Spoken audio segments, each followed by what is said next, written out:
அதுக்கு மேல ஒரு 10% அலோவ் பண்ணலாம், ஓகே.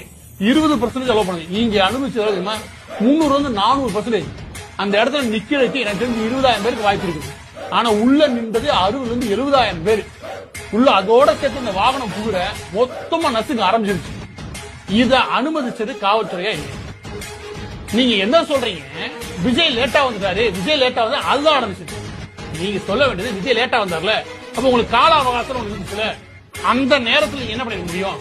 கூட்டத்தை உள்ள சேர விடாமையோ இல்ல கூட்டம் அதிகமா சேர்ந்தா அதை தடுத்து நிறுத்தி வெளியே அனுப்புற வேலையோ பார்த்துக்க முடியுமா? முடியாதா? நீ என்ன சொல்லி நின்றான்னு காவல்துறை தெரியாதா? நின்றாங்கள அவங்க இவ்வளவு மணி நேரம் நிக்கிறாங்க தெரியாதா? தெரியும்ல. அதுல இவ்வளவு கூட்டம் திரும்ப சேருதுன்னு தெரியாதா? தெரியும்ல. இதுக்கு நீங்க தடுக்கிறதுக்கு என்ன பண்ணுங்க? ஏன் இவங்க சிபிஐ நோக்கி நகத்தை தயக்கப்படுறாங்கன்னா இந்த விஷயத்தை தெரிஞ்சு நடக்கிறதுக்கு அனுமதிச்சிருக்கு காவல்துறை. இதே குற்றச்சாட்டு தெரிஞ்சேதான் அனுமதிச்சிருக்காங்க. இந்த இடத்துலதான் ஆளும் திமுக மீதும் செந்தில் பாலாஜி மீது இருக்கிற சந்தேகங்கள் இந்த இடத்துல தான் வருது. எந்த இடத்துல வருது அப்படின்னா, இது தெரிஞ்சும் இந்த தவறு அனுமதிச்சிருக்கீங்க. ஆனா உங்கள் மீது ஆளும் திமுக அரசு எந்த நடவடிக்கை இல்லை. ஒரு நபரோட நீங்க டிரான்ஸ்பர் கூட பண்ணல. அது கேள்வி கேட்காம இருக்காரு சீமான்.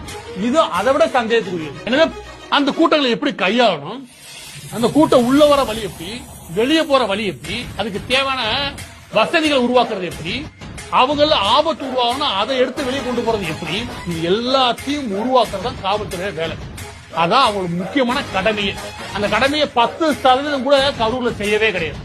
அதை விட கொடுமை அங்க நடக்கிறதுக்கு அனுமதிக்கும் விதமாக அதை மேற்கொண்டு அந்த இடத்தை அனுமதிச்சிருக்காங்க. அந்த இடத்துல கூட்டம் நசுங்கி ஒட்டிக்கு நிக்கிறதுக்கு காரணமே இந்த காவல்துறைய செயல்பாடு தான். இந்த குற்றச்சாட்டை என்னால உறுதியா சொல்ல முடியும்.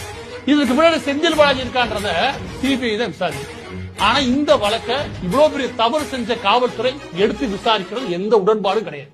இந்த காவல்துறைக்கு இந்த வழக்கை எடுத்து விசாரிக்கிறதுக்கு எந்த தகுதியும் கிடையாது. இந்த அரசாங்கத்துக்கு எந்த தகுதியும் கிடையாது. எனவே இந்த வழக்கை உடனடியாக சிபிஐக்கு மாற்ற வேண்டியது அவசியம்.